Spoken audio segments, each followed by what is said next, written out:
through faith became the foundation of your confidence, purpose, and power. In this episode, our guest shares how her Christian faith and background in behavioral therapy shaped her journey from pageant queen to purpose-driven educator and creator.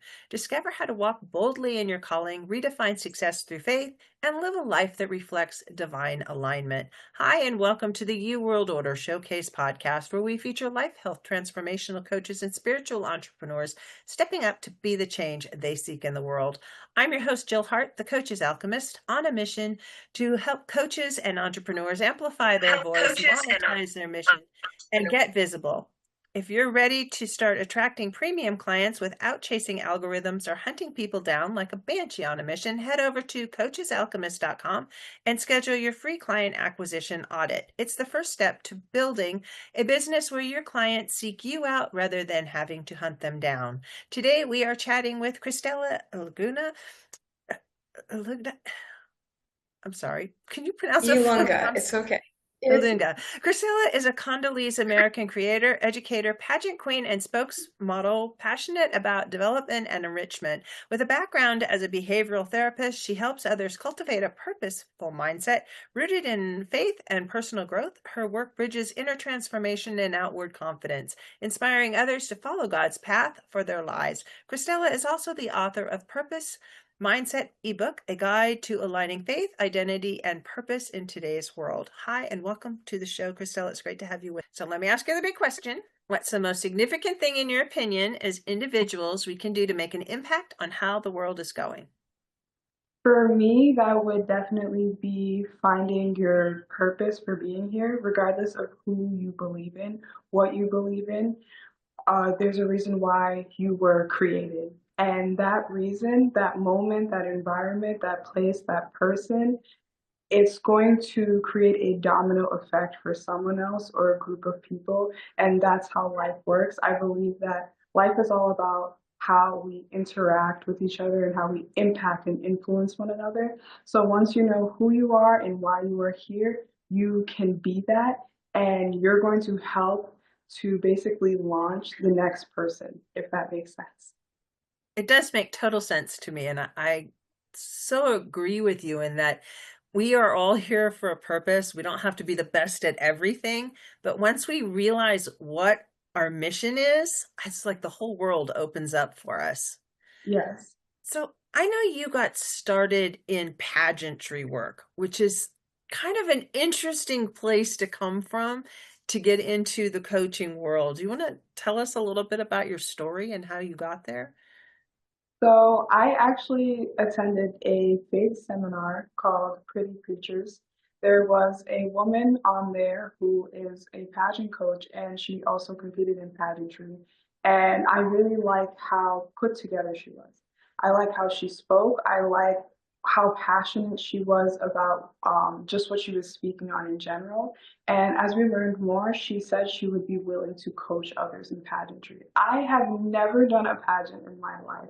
I've heard of pageants, but I never took interest because I was kind of more like laid back and not really a spotlight type of individual. And I was like, let me try something new. I was in that phase where I'm like, I'm ready to do something new, to transition, to step out of my comfort zone.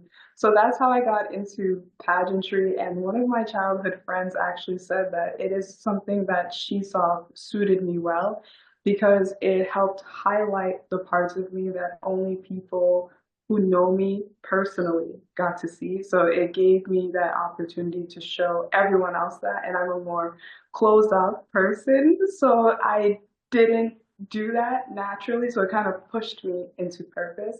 And pageantry comes with a lot of coaching, a lot of helping each other in the background. When we're competing, we also learn about each other, we encourage each other. We learn that a lot of different women are, although we are walking different walks in life, we have to work through the same problems: confidence, relationships, school, work, whatever stressors. We all have those issues in different levels, but we can all work it out together and help each other out. And that's pretty much what coaching is about, is helping other people work through their issues and work through life. And I don't know, it just inspired me to think less of myself.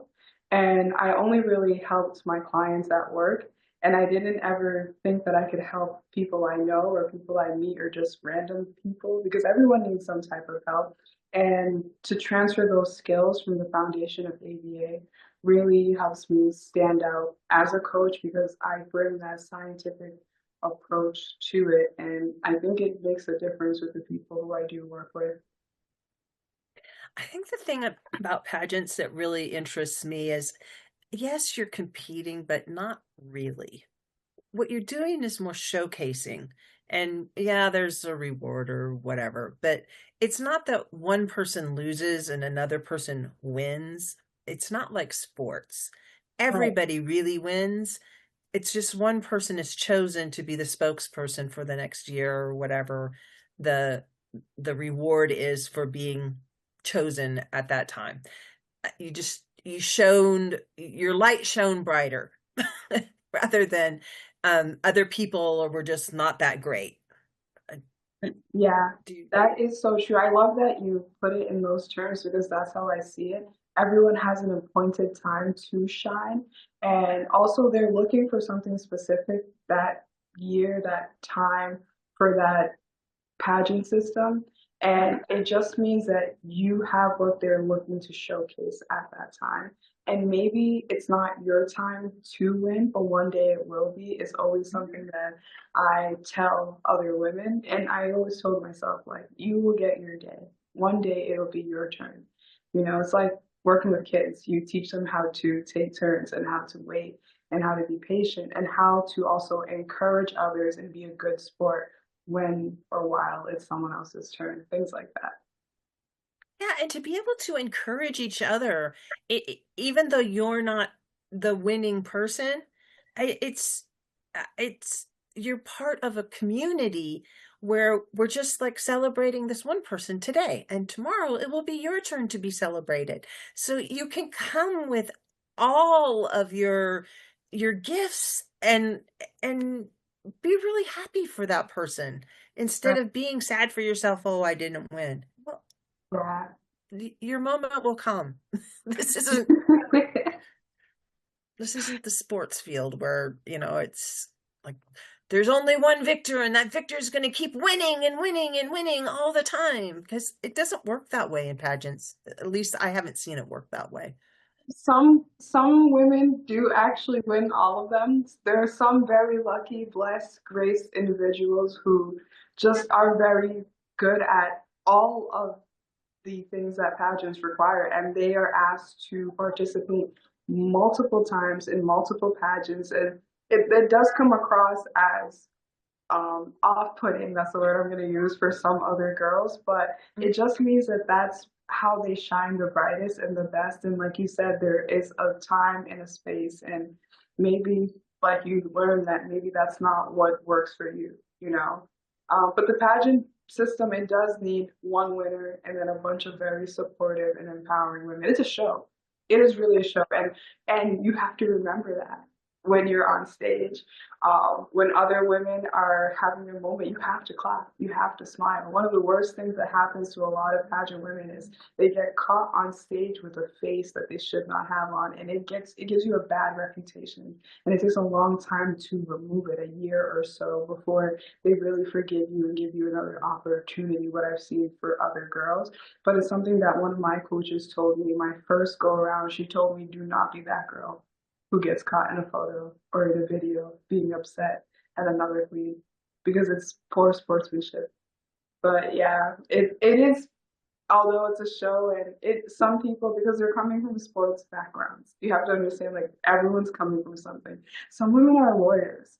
Like what? Like they come from so like competitive like foundations, so they bring that into the pageant world. And when you meet them and you're like, oh, this is the experience that we all don't want. But yeah, So how does your faith play into all of this? the word of God, it says that for everything there is a time. So there's going to be a time where you are going to be just one of the contestants. I've had that experience.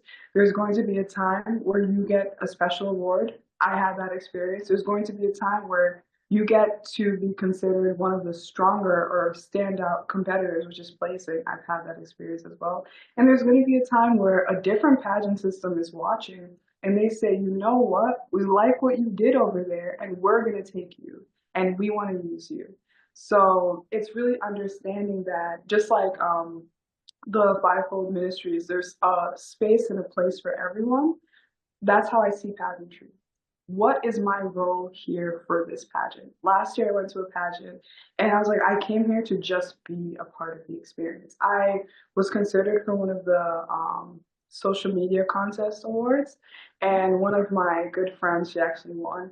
But like I went into that pageant just to go. I was like, I always go and I either come out with something, a different opportunity, and this time I'm not going with expectation. I'm just going to enjoy the experience, which I did.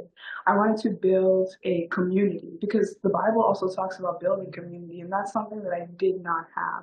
It was a very pleasant and positive experience to grow in that way because it's something that I don't do. Like the girls at that specific pageant received a side of me that other pageant systems that I've competed in have not. They really got to see me just be myself. And maybe it's like something everyone expected me to be somebody else. That's how I take it. From social media, people expect me to be a certain way. And then when they meet me in person, everybody says this. I'm like one of the chillest, most laid back, coolest people. I kind of just stay in my lane. That's really how I am. So like when the Bible says, let your light shine, that's my light. I like to help other people. I don't always have to be the center of attention or the main focus. I know how to highlight other people. And that's why I say when you find out your purpose, which is why coaching is something that drew me. I was like, I can see things in other people that maybe in their darker moments, they can't really see. And a friend of mine, a Bible study partner, actually reminded me that the other day. She said, in my short time of knowing you, you have always known exactly what to say and when to say it.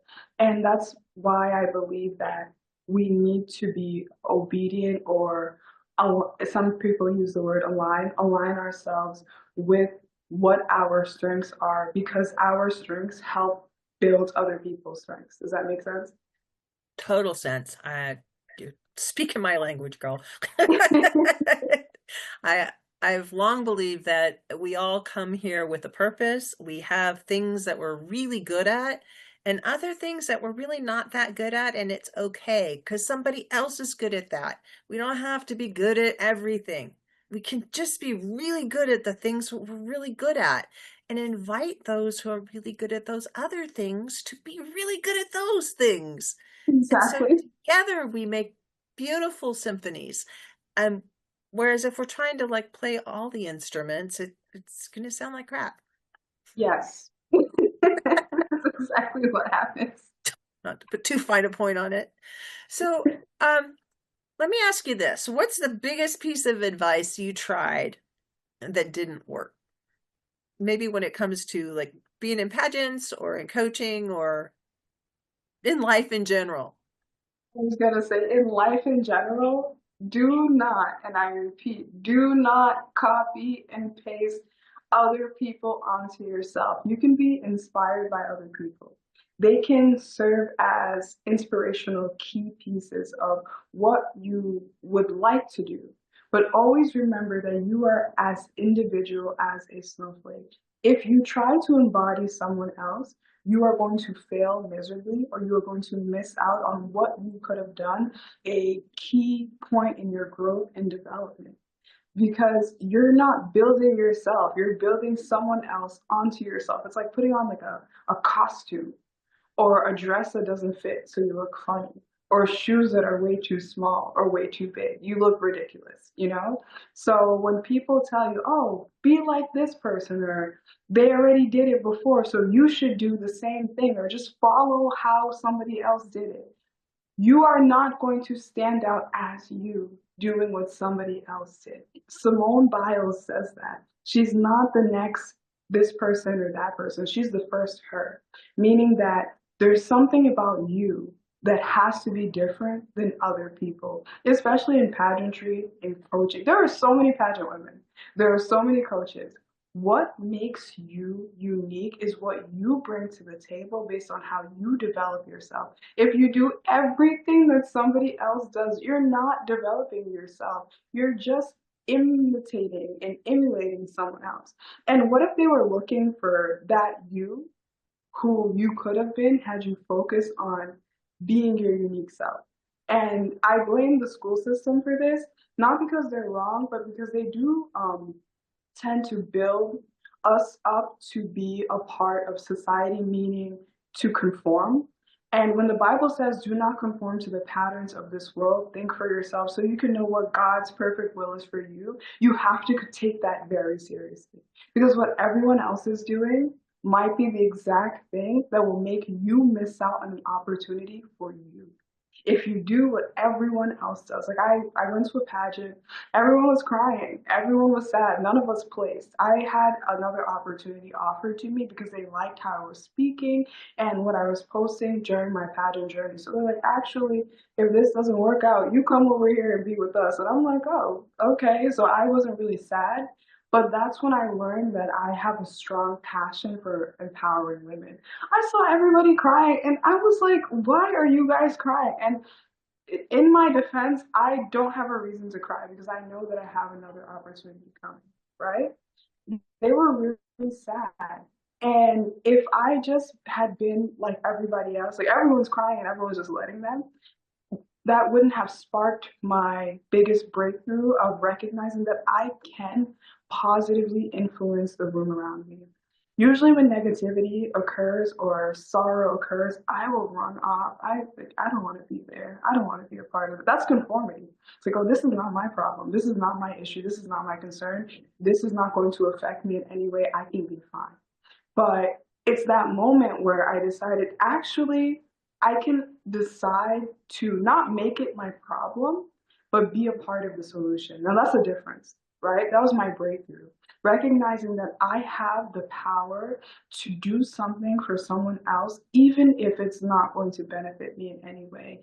Because we are raised to believe that we have to be benefited all the time, that we cannot be that we're beneficiaries, but we cannot help other people to benefit from us and push other people to become something else. So I started speaking to them and encouraging them and helping them see that like this is not the end. Focus on the positives. We all got to be in the room. We got to experience it. We learned something. You took something out of this situation. And so many of those girls ended up trying again and they ended up having crowns of their own and they found their own spaces to shine. And it starts with something like that decision to really be yourself. Had I decided to be like everyone else and been like, okay, yeah, I could have been sitting there crying too, actually. I chose not to. Not because I'm more emotionally stable than the rest of the girls, but because my situation was different. Now, with being in a better situation, that's when your character really shows. Like, what kind of person are you? Do you when you're doing better than other people, do you help them or do you tell yourself this isn't my problem? Because that's how you know whether or not, for me, that somebody else is Christian. Christian people are supposed to be selfless. We're supposed to think of others. And that's when I really started clinging on to my faith. And I started to believe I was really a Christian. I struggled with that. Like, is this really, like, are we just practicing something or am I really embodying it? And that's one of the moments that made me realize, wow, this is very Christ-like of me. Because he didn't only think of himself, he thought about everyone and how everyone would feel and providing for everyone, even if it's not something huge. You don't know what one moment can do for someone's life. And some of the girls, like, they really looked up to me after that. And I was just like, what did I really do? At the time, I was like looking down at it like that wasn't that serious. But as time grew on and I grew as a coach, I grew in pageantry and I got more mentoring, I recognized that is so powerful. Impacting someone in a positive way when they're at their lowest is one of the most powerful things that you can do because that's a breakthrough, not just for you, realizing that you can turn on a light in someone's life, but you can also become like instrumental to them later on. They can say, wow, if you didn't say or do this, this may not have happened. That's why I say you have to be in alignment or obedient to what you think is best. I scan the room. I'm like, there's the exit. I can go home right now. Because usually that's like when it's over, I'm like, okay, I'm ready to go. But I decided not to do that. And that's what really changed and transformed my life. And I don't know, it just gave me a very good, positive reputation and launched my passion and my association with women's empowerment. And I needed that. The girls needed that, but I needed that too. Like everybody got something out of it. Does that make sense? I need to Mhm. stop saying that. So, what inspired you to write the book Purposeful Mindset, and how does it reflect your personal journey? Well, I've struggled with mental health issues, specifically depression and anxiety. And one of the things that my coaches always focus in on is my mindset. I have to change the way I see my issues, my problems, myself, because that's what was limiting me. And we are wired to think of ourselves based on our experiences, based on what other people say about us, and based on how we speak to ourselves. So I decided that as I was learning, I also wanted to help others to not only find their identity, but identify their purpose so that they could move from purpose. So everything that you do is coming from who you're supposed to be, not just who you are today. So you're working towards something, you're not just at a standstill. That's what will get someone stuck, is when you believe that, okay, this mistake is it. Okay, you made a mistake today, but tomorrow or in the next couple of minutes or the next hour, how are you going to continue to rise and work towards that purpose because you haven't met that goal yet. So it's really about identifying yourself, setting goals, really deeply searching yourself, your mind, how you think, recognizing some of the negative thinking patterns that hold us back. I also went to a mindset school, Peggy Eastern. I don't want to say the wrong last name. I believe that's her first name is definitely Peggy. She had like a mindset school. I was a part of it for a little while, just working on rewiring the way that we think. Going back to Romans 12:2, renewing your mind. Like, why are you thinking like that? What does God expect you to think in this moment? Is it really over? Because a lot of times when we make mistakes or things don't work out, we believe it's the end of everything. It's so dramatic, but when you're trained to think like that, it's hard to snap out of. So that's really what inspired me to create the ebook. I love that. And it's the all or nothing. I know when we first started, my husband and I drove trucks together for a year, and when we first got started, he grew up in California and I grew up all over the world, but we neither one of us was really proficient at driving in snow. And so we were in our minds, winter was going to be like 3 months of snow falling, just like huge storms, and we're going to be driving in snow and ice the whole 3 months of winter. It doesn't work like that. It's like yeah, there's going to be some storms. Usually you'll just stop and wait for the storm to pass over because storms are just in a small area. And it's like that in life. We tend to think that, oh no, this horrible thing happened. On a global scale even. This horrible thing happened. So now everything is going to be different. But it doesn't. We are very adaptable beings, and yes, a traumatic event occurred, but we're going to adapt, and there's still going to be room for joy and happiness and change, and something better may come because of it. Like, I look at the pandemic that happened. It happened to the whole world, and it was supposed to like kill everybody, but so many amazing things came out of that. People got to know themselves better. Yeah. They made decisions about the way they were living their lives. And a lot of people started out on a different path when we all came back together and realized that, hey, I'm really good at this one thing. I'm not going to worry about that other stuff that I was supposed to be doing because somebody said that's what I was supposed to do. It just it started the change that I think is really happening all over the world. Right.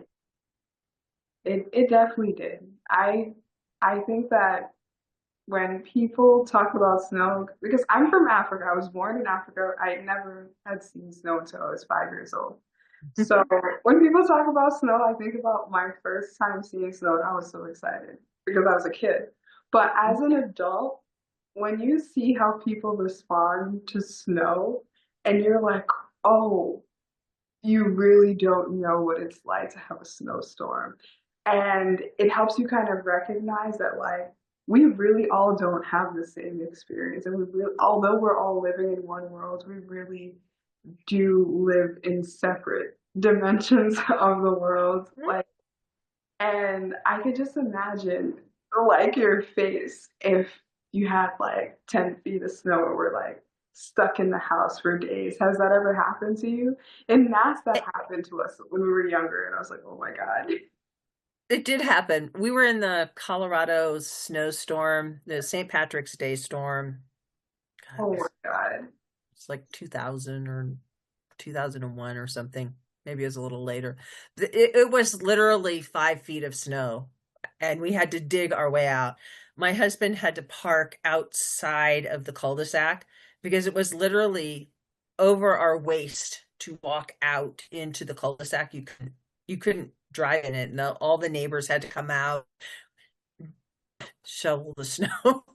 My son had decided he'd taken our shovel down the street, and he and his friend were digging for treasure, and they laid the shovels down flat, so they got snowed on by the shovel.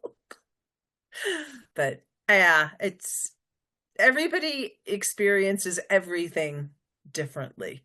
Yeah. And that's exactly what that teaches you, like perspective and compassion.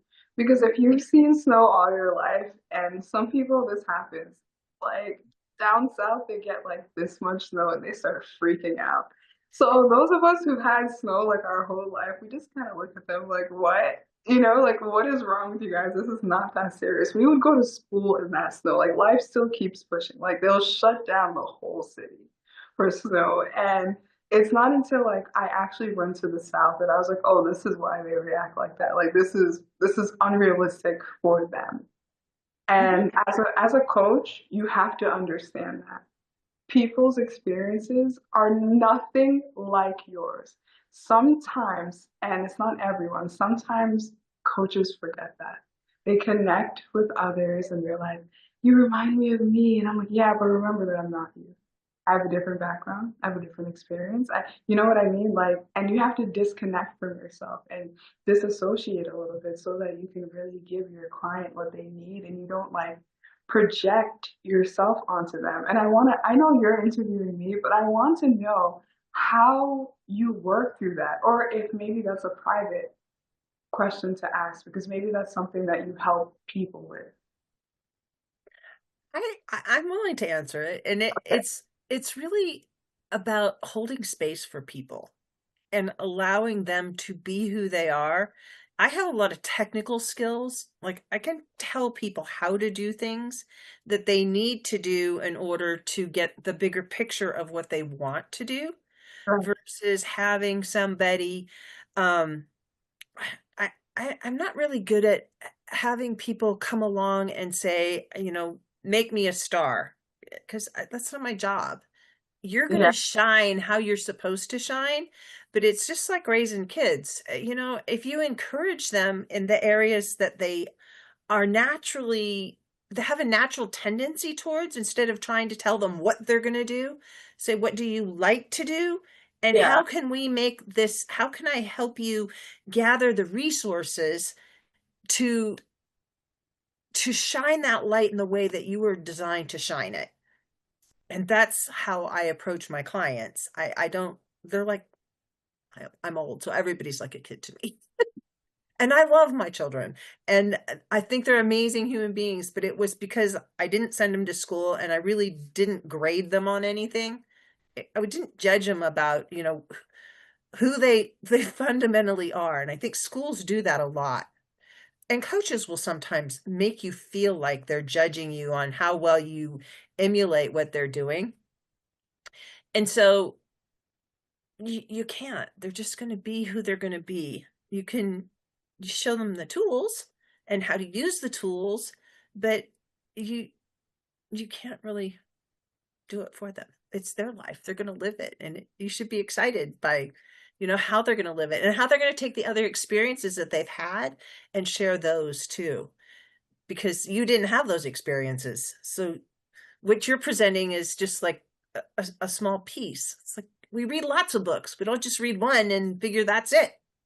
Even the Bible has 66. Right. Just like 2 stories and you're done. Okay, you're good. It's a conglomeration of a lot of different experiences that lay out a plan, and to some extent you do get to pick and choose. There's Yeah. an overarching theme, but it's going to look differently for everyone. Exactly. I love how you put that because it does. And it reminds me of being a teacher. You give the assignment, you teach the lesson, but you don't get to decide if they retain the information, if they can output what was input into them, and how they use their like background knowledge or prior knowledge to really bring everything together. It's so fun. Like when you give a lesson and then you get the papers back or a test back and you look and you're just like, where did you guys get these answers from? And then you really have to remember, like we do assessments, you have to remember this one never learned this. This one learned this at this other school. Like experience, like it, like you said for kids, no matter how you raise them, their experience is not going to be exactly how you were raised. Being Congolese, it's just it's an ethnicity thing. It's an ethnic thing. Like if you are of any other ethnicity, more than likely your parents try to tell you, well, when we were growing up, this is how it was. Well, guess what? It's not like that for us now. Is always the response. And I feel like the growth that a lot of parents in this generation had to make is to break that cycle of assuming that they have to pass on all of the how do I say this, concepts and ideals that they grew up on because the times are so different digitally in general. That alone has shifted so many things. So the way that you raise kids now is so different than before, where you could teach them these core values and concepts and go. But now you teach kids things and they can be exposed to the internet and 50 million people who can tell them other things and sway them. And that's why having a solid foundation is so important.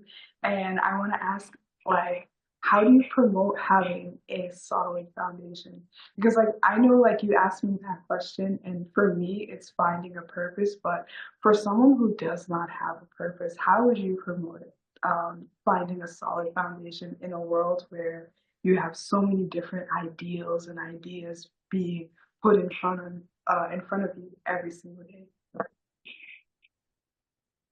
I don't know. How would you? I mean, the identity and the purpose booklet has a portion where you do have to, I mean, ebook, sorry, you do have to consider what your core values are.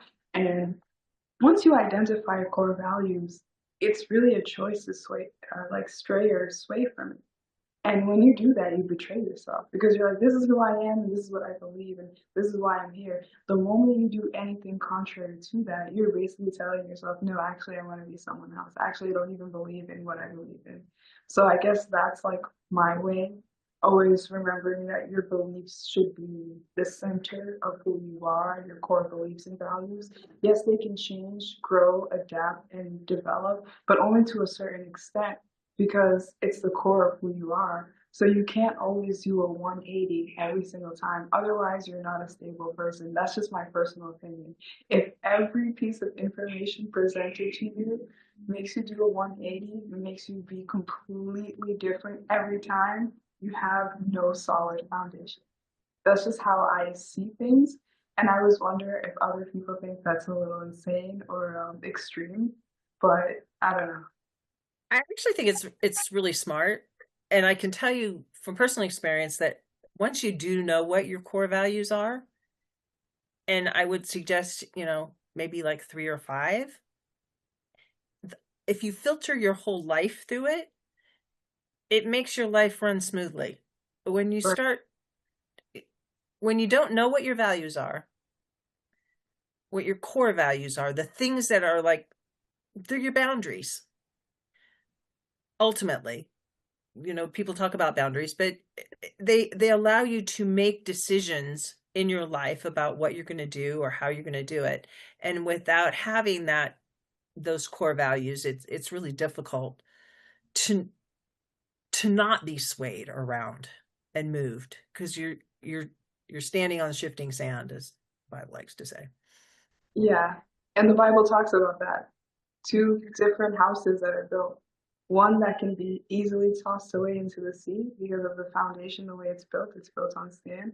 And then the one that's built on a solid foundation is harder when a wave comes. And that's usually what happens with every problem that anyone faces. It's either you're going to stand firm and steady, or you're going to crash and collapse. And then how you come back from the crashing and collapsing, because sometimes even if you have a solid foundation, you just dealt with too much and you're just ready to let it, let go and let loose. I don't know.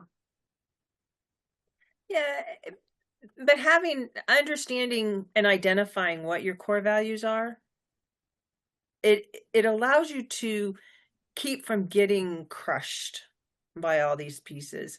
And in some ways, it allows you to put up a wall that protects you from it, because you're not going to make decisions that are going to lead you into situations where it's contrary to your core values. Like, one of my core values is peace, and I don't like to get in situations where my peace is disturbed.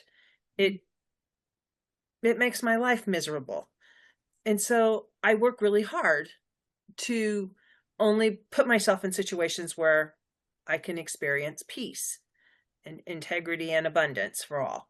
Those are my core values. And I try to organize my life in a way that those core values are, they're like the little gate. You're not getting past the gate if you're like pinging on one of those three things that are gonna like affect me personally. Right. And it is very personal. So when it comes to coaching, do you do it in groups, one on one? How does all of that look? So if we're doing like public speaking or a confidence course, I can do that in groups because they're exercise that we can all benefit from. But for personalized like life coaching, which I'm still working on being officially certified for, but people still trust me with their life. Like I thank God that they do, but I just feel like I should be certified, but whatever. I'd rather do that one-on-one because there is no life that's the same.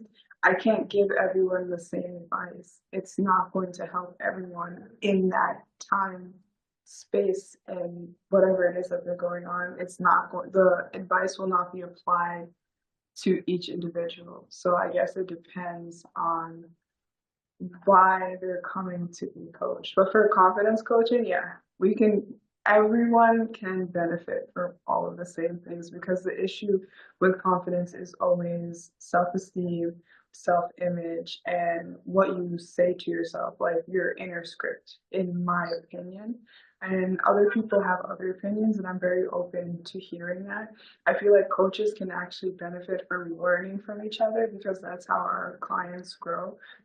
In ABA, what we do as therapists, we all basically do the same thing, but we do it so differently. And sometimes we do this thing called co-treating, where two therapists come together because we both work with the same client, and we talk about what worked for us and what didn't, and we show each other how we work with specific clients, and we learn, oh, he gives me a hard time with this, but it's because I did this like this, and you do it this way, and it seems to work better for him. So you're really learning how your client responds to certain things is what will help your treatment like I don't know, be amplified and the outcome be better, like help us really meet those goals. And that's why I love the ABA. It gave us that like option. We can co-treat and come together. I ended up being a trainer, and I hated being a trainer because you don't work with any other kids. You just talk to adults all day. It's so boring.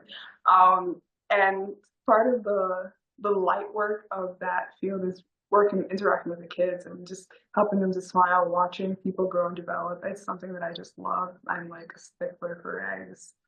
I love it so much. So when people are sad, I hate it. But um, getting to work with other coaches, even what you're doing, like that's so great because just because you have the title doesn't mean you know it all.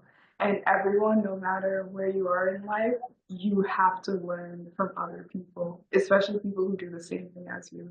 They're pastors, these are men of God. They come together for conventions. They all have their own churches, but they come to learn from each other. Teachers to it, like, all these different professionals, they have these spaces where they decide, you know what, we need to learn from one another because there might be something that you're doing that's effective or something that I'm doing that's effective. And this is how we all learn and grow. If our goal and our intention is to really help our clients, it's not about who's the best at what we do. It's about the overall outcome of a healthier society. And that's how I, yeah. I couldn't agree with you more. It's the whole ripple effect. And I really believe that people find who they're supposed to find. It doesn't matter. I just want everybody to find what they need in order to heal, and Yeah. so we can all have an experience here on this realm that is wonderful and Yes. novel. So how can people find you?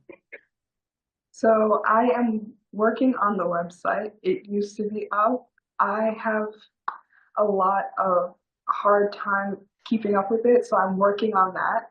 Maybe finding an assistant. But the website will be up, and you can find it in the link tree, which is on my Instagram. If you go on Instagram and you click on my bio, everything is on Linktree, and I do update that. But when I had a website, I was just not keeping up with it. That is something that I need to work on because, like I said, we're all a work in progress. But yeah, that's the Sure. main. And then an email. If you email me, I'm very quick to answer because I have to check it for work and for pageantry or for my organizations that I like volunteer for anyway. So email, sometimes you can reach me through email before you reach me through a text message. So that's also like a very good way. So what is your email for the audience? Okay, so it is my first name, Christella, Merveille, MERVEILLE @gmail.com. So Christella Merveille ILU @gmail.com. I should probably get an easier email. We're gonna work on that. Or contact Eros Culture. That is very easy to remember, and it's exactly what it sounds like. It's spelled like that is the business name where I sell the ebook through. Eros Culture is the LLC that I started coaching through in the first place.